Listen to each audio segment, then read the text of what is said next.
Aloha, I'm Eva Andrade. I'm the president and CEO of Hawaii Family Forum. And on today's episode of Faith in Politics, I'm going to be sitting on the hot seat as I talk with some millennials about voting, some of them for the very first time. So let's chat about that.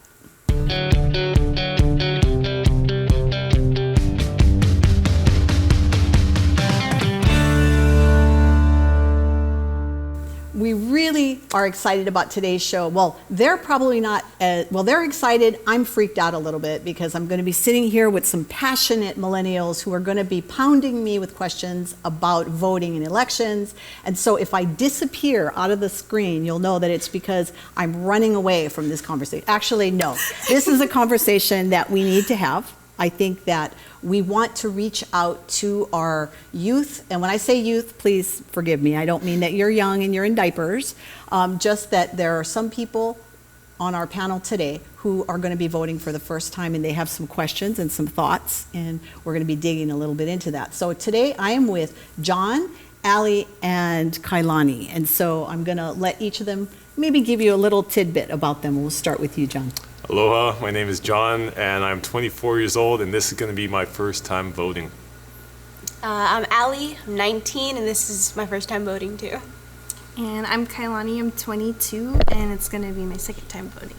Okay, so before we jump into because I know you have questions for me, but before we do that, I want to start with a question for you, and this is an easy question, okay? Right. I'm curious that in your circles, how are your friends talking about the elections? I mean, what are you hearing from people your age? John, we'll start with you. It's either nothing or something about our president. And that something about our president, is it positive or negative? Usually negative. Okay. I usually don't hear anything, but if I do, it's usually just on social media and people just talking about how they're so confused. And same with her, social media also. Most of the influencers I follow is to vote, and then same with John, just talking trash about president that we have now. So yeah.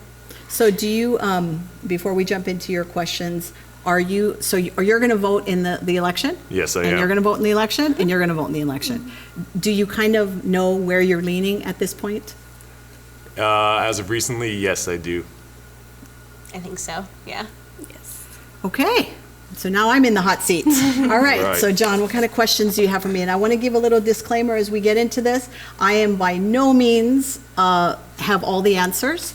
So if they ask me something I really don't know, then I promise to look it up and we'll post the information for you. I will do my best. I am not an attorney. I'm just somebody who's done public policy here in the state since 1994. So you guys were born then, right? 94? Around there. No, okay, she wasn't born yet, but okay, I've been around. A fun fact for me, when I was 18, my first election, I had the privilege of voting for Ronald Reagan. And I was in the United States Air Force at the time, and I never regretted. I mean, I did at the time because I grew up here in Hawaii, a very democratic state, and that was a Republican vote, and that wasn't, kind of kosher to do.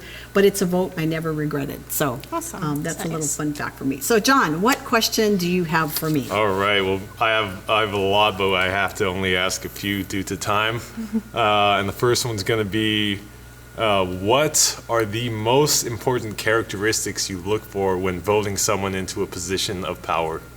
Okay, that's a very good question.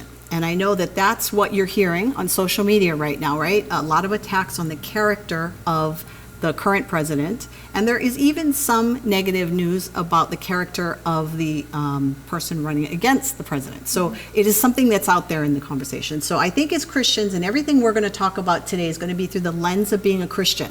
Okay, so if you're not a Christian and you're watching this, then it may not be the foundation that you use. But for us Christians, the very first thing we should be looking for is, what are the characteristics of Jesus? Yes. How did Jesus handle some of the things that he handled? I mean, he was constantly, right, being put up by the Pharisees and the Sadducees. They were trying to trick him.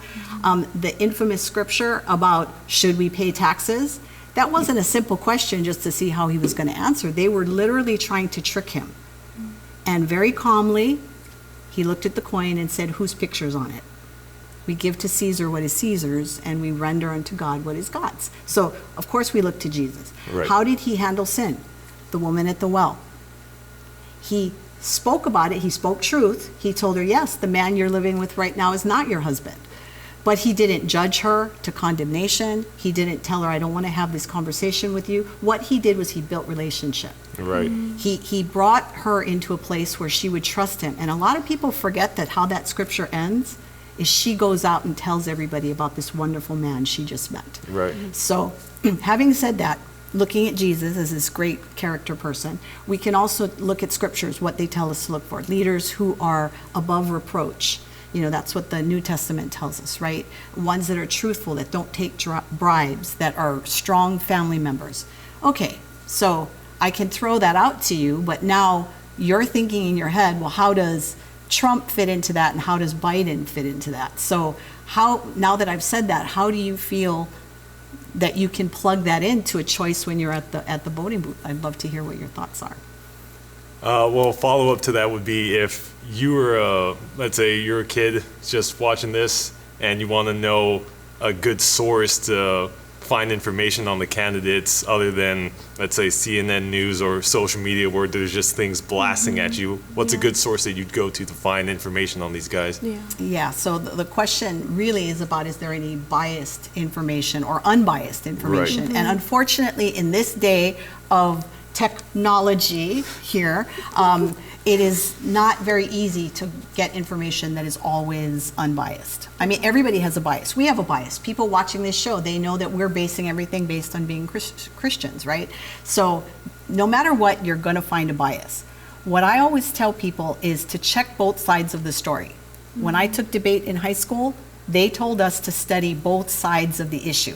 Yeah, we had to pick a side. We were either pro or con, but I had to be able to articulate the other person's side. And I think that that's what we're missing today, Yes. because people are getting, right, a lot of their news directly from social media, and that can be very dangerous. Yes. Who do you surround yourself with?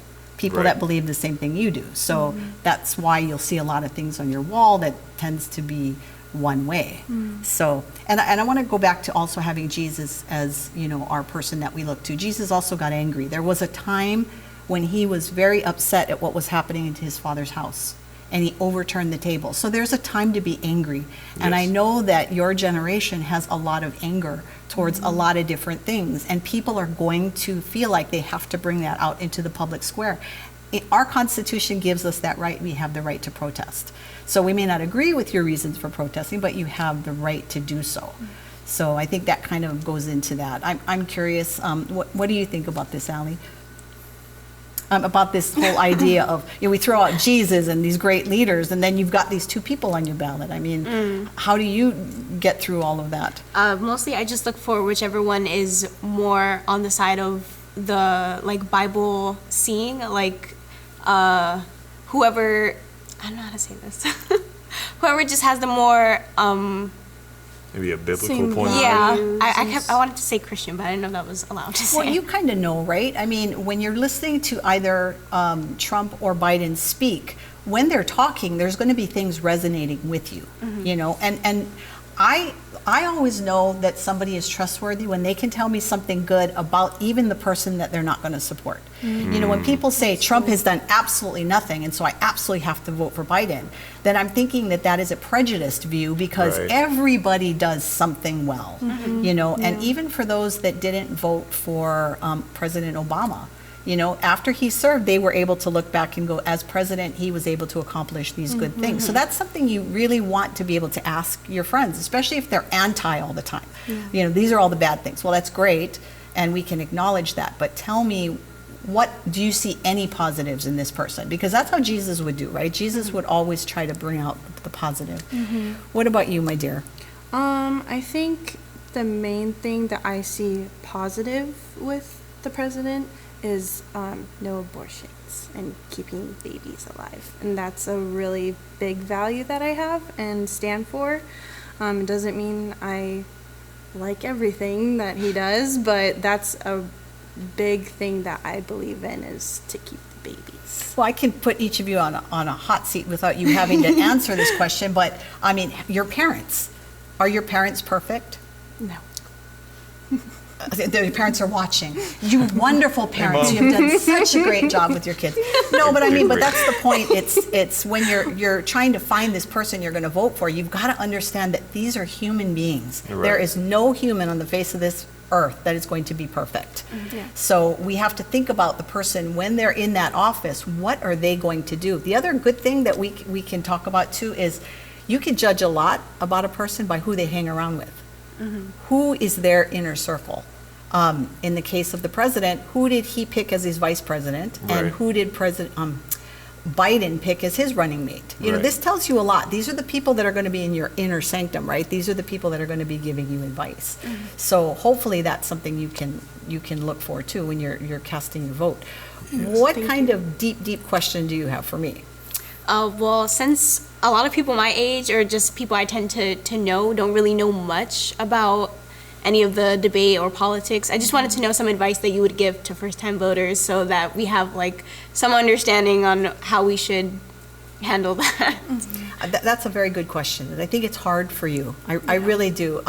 When I voted, there was a newspaper, and there was an encyclopedia, and, you know, I'd have to go to the library, you know, to Right. find things.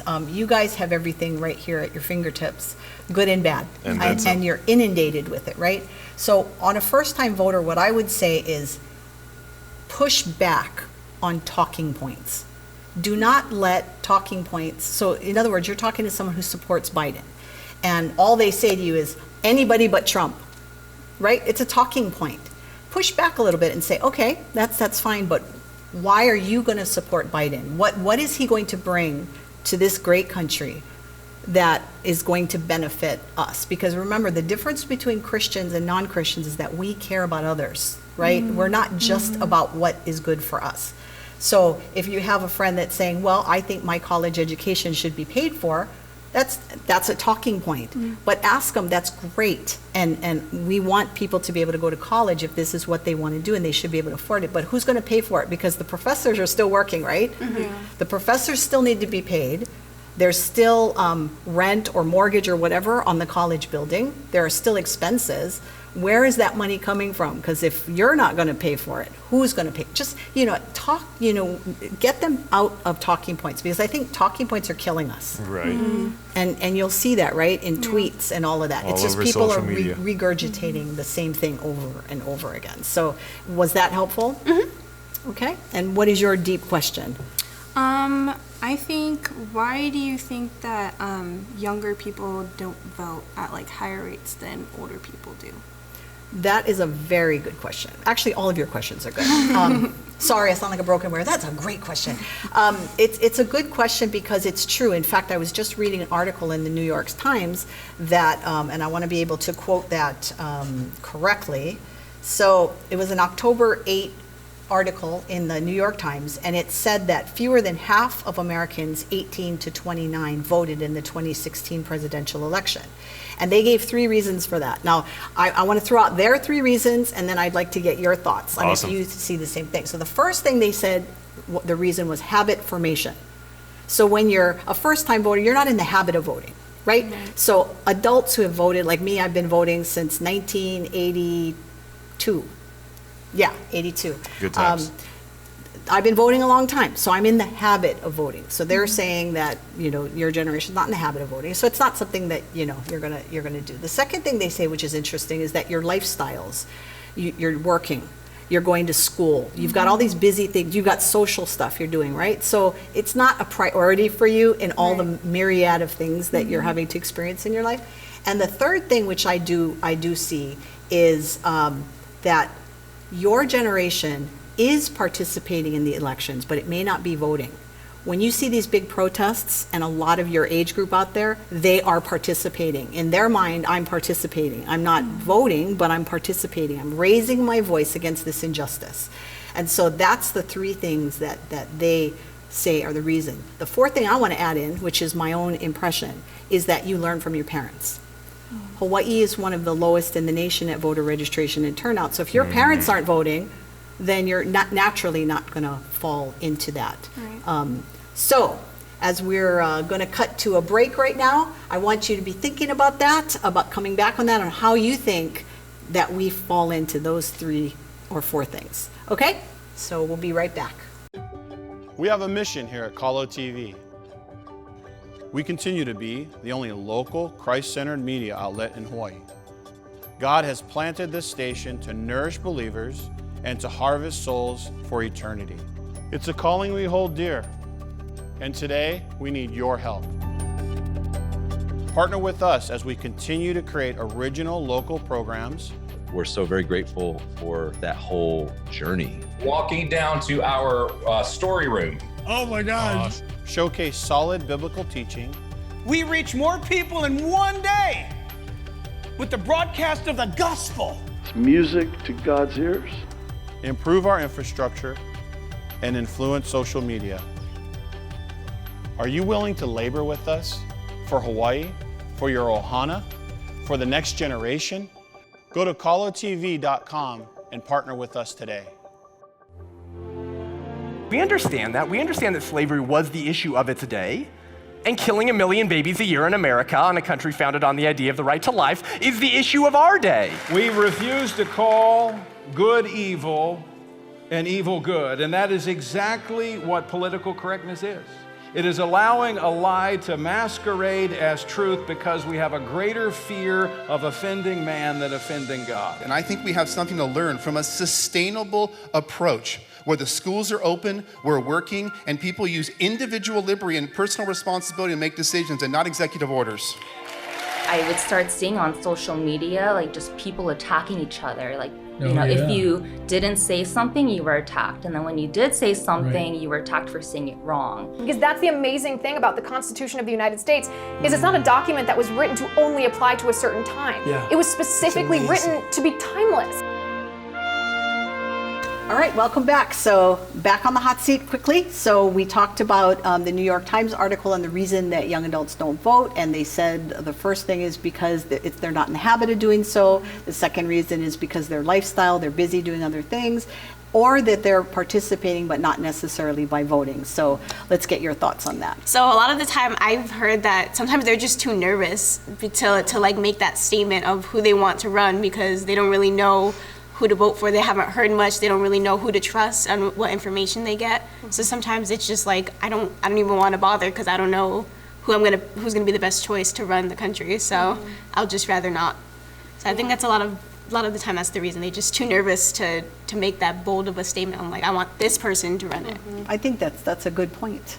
I think piggybacking off of her, a lot of friends that I have, they're either like one way, they know who it is, nobody can shake them, versus they're just scared. And if you do say who you want, there's a lot of controversy about it and shaming and how could you vote for him, you know he did all this stuff, or vice versa. Like, there's no easy talking. It's not a judge-free zone to just speak with somebody. It's how could you do this, and a bunch of negative things. So I feel like that's another reason why is people are just scared and they don't want to have to answer or fight with anyone. So I think that's another thing too. That's very good. And double piggybacking off of them, now it's a double piggyback. There's so many people, especially on social media, where they're just so extreme one way that if you mention one thing, almost like half your friends list is going to go away overnight. And to add to that, I think as a young man, being ignorant of what the benefits are to voting and what value it places to do that, I think that plays a major effect in why people don't do it, is because we just don't see any benefit to it. We don't know what cost it has or what it's going to do for us. I think that's a good statement, is that, how does this going to affect me, right? That's kind of what you're thinking when you're making your choice.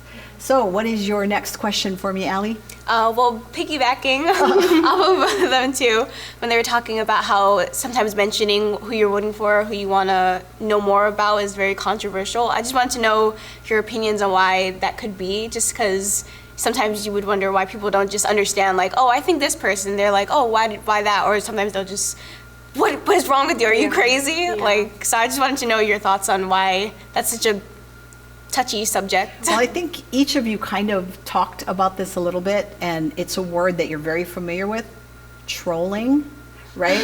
I think that your generation, because you put a lot of things out there on social media, right?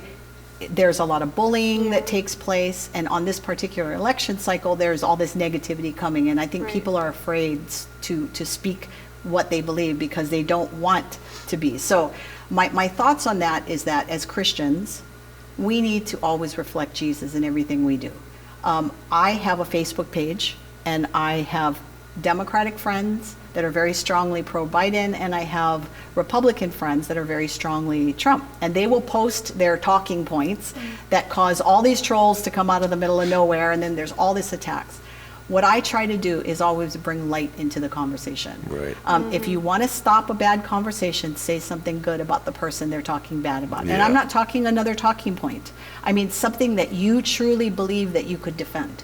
You know, whether it's about Biden or whether it's about Trump, just to show people that you're a thinker and that you want to go beyond talking points. So that's kind of what my thoughts are. And in my experience on social media, I realized there's only two types of people: those who speak to understand and those who speak to just quarrel all day long. Yeah, and remember, you control your Facebook pages. It's really okay to boot someone off of your Facebook because you're just tired of the fact that they're only causing arguments. You know, these are not the people that you want in your life. I mean, they have a right to their opinion, but your page is your page. Right. And there are people watching your page that could be swayed by something negative. So, you know, be mindful that you control your page. And what is your question for me, your next question? It's kind of off of this topic, but I've always thought about this. Why do you think men mostly dominate politics? Honestly, I think that it's because men have always been encouraged to be part of politics in history. I mean, going all the way back to the times of ancient Rome and everything, men were always put up in politics. And remember, women had to fight long and hard to get the right to vote, right? And it was the 18th Amendment in 1818 that allowed women to vote for the first time. Or was it not 1818? I'm sorry, it was 1918. Sorry about that, fact checkers, fake news. So 1918, women finally got the right to vote, right? And so when I'm talking to young women, I'm like, there were women who were dying to cast their vote because their husbands was making all these decisions for them. So I think we're just a little behind the time. I also looked and I saw that there are 100 members in the Senate. Only 26 of them are female. And this is the United States Senate. The United States House, there's 437 members and only 101 are women. So it's still only at about the 22-23%. So women have to catch up. I do believe it's happening. I think a lot of good women are running for politics now. And I mean, look at the hearing with Amy Coney Barrett. You know, she has been a woman of grace under fire. And I think that young girls looking at her, it's going to make them want to participate more. So I think that that's why we're just kind of behind the times, but I think we're trying to catch up. And I think that if you're a young girl and you're watching this, you have a right to raise your voice. You have a right to run for office. You have a right to try and be president, a doctor. We are not held back by the days of old. And so use your womanly gift and bring it to this community because there's so much yet for you to do. All right. Next question. All right. On the topic of character and social media, if I can just pull up a picture that I saw the other day going through it, and it just reads on here, when you hear a politician say a Christian thing, but then when you see them pass unchristian law, typically when I'm on social media or when I peep in to watch CNN with my father, I'll see two things, and it's usually a strongly worded speech, but then it's followed up by some really not so strongly valued actions. And for an example, the last presidential debate, I think if you guys all went on social media, you saw just the amount of things they poked fun at. I think they made it made it seem like it was a rap battle. There was just so many things that looked, I guess, in a sense, childish in the way that they conducted themselves, that just pulled down all the strong things that they said. And if you were to speak on that, or the word I wanted to bring up was time-tested character, because it seems like the words that they speak is only as strong as the action that pulls it down just minutes or days later.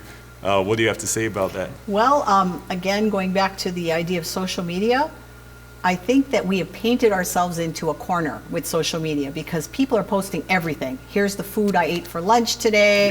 Yeah. Girls are posting pictures of themselves in very interesting bikinis and all this kind of stuff. And it's there forever. Right. Right?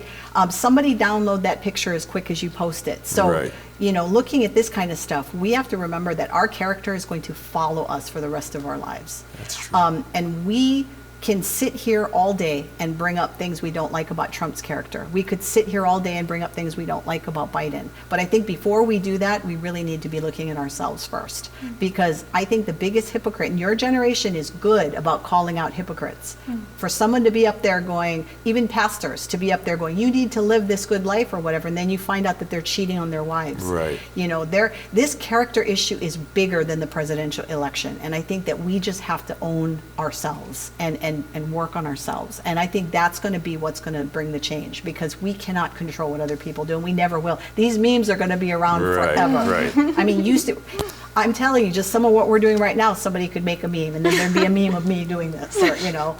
So. And kind of to anchor into the question I've asked earlier, with all this, with all the social media and all the attention going everywhere, like, as you guys know, we'll see something about the presidential debate and then scroll down and we'll see a video of a cat chasing after a toy or something. What would you say is a good, in a sense, clean source to find information on our candidates? I think that you need to honestly go to their campaign websites, but their campaign websites are going to be full of spin. You have to understand that. But I think that the good thing about the campaign website is it's in writing. And your generation is good about finding something and saying, is this accurate? I don't care what New York Times says or what the Washington Post says or what even the Honolulu Star Advertiser says. What I want to know is what Trump said on his website or what Biden says on his website, because that's what they're going to be doing if they are elected or re-elected to the presidency, right? So go straight to the source. And when somebody tells you, I saw on the news, check it out. Because people are really good right now pulling out something that they saw and then twisting it. And, you know, Trump gets a lot of flack for this, but fake news, it exists. It exists. And I think we can stop it by questioning. Let's get to your next question. Do you have one? Do you feel like politics and just all this stuff is being talked about, like, unbiasedly in schools and stuff? Do you think it's being taught well to people who have no experience in this at all, like aren't even of age to vote yet? Well, I definitely can't make a broad stroke to all teachers, because I want to give a shout out to the teachers. They work very hard, and I think that teachers try very hard to bring the right things into the classroom. So shout out to you, teachers. But I've got to admit that I am seeing more and more, and I'm hearing more and more from parents that are saying that the teachers' biases are coming out in the classroom. When you have a teacher that says, okay, I want you to go and do research on President Trump and find out 10 different sources on something bad this man has done. That's not a fair assignment, because they can easily find 10 bad things. A good assignment would be find 10 different sources of something he's done wrong and find 10 sources of something he's done right. They can probably pull up 10 on Facebook in a matter of seconds. And question the sources, you know, I think. So I think they try their best, but I am seeing more and more, hearing more and more that bias is existing in the class. As we run out of time today, I want to thank you all very much for being honest. If you're watching this on YouTube, feel free to leave a comment. And if there's comments below, we'll try and maybe get to them at some point in the show. We can't promise to answer everything, but we'll do our very best. So I want to thank you all for your honesty today. And I know that I wasn't able to answer every question probably perfectly. There are people watching this right now that are trolling me and probably arguing with some of the things I say. But I do believe that I sit in the throne room of God and I spend time in prayer. And I want to do everything that the Lord asks me to do to the very best of my ability. And hopefully, you'll do the same thing. Mahalo, everybody.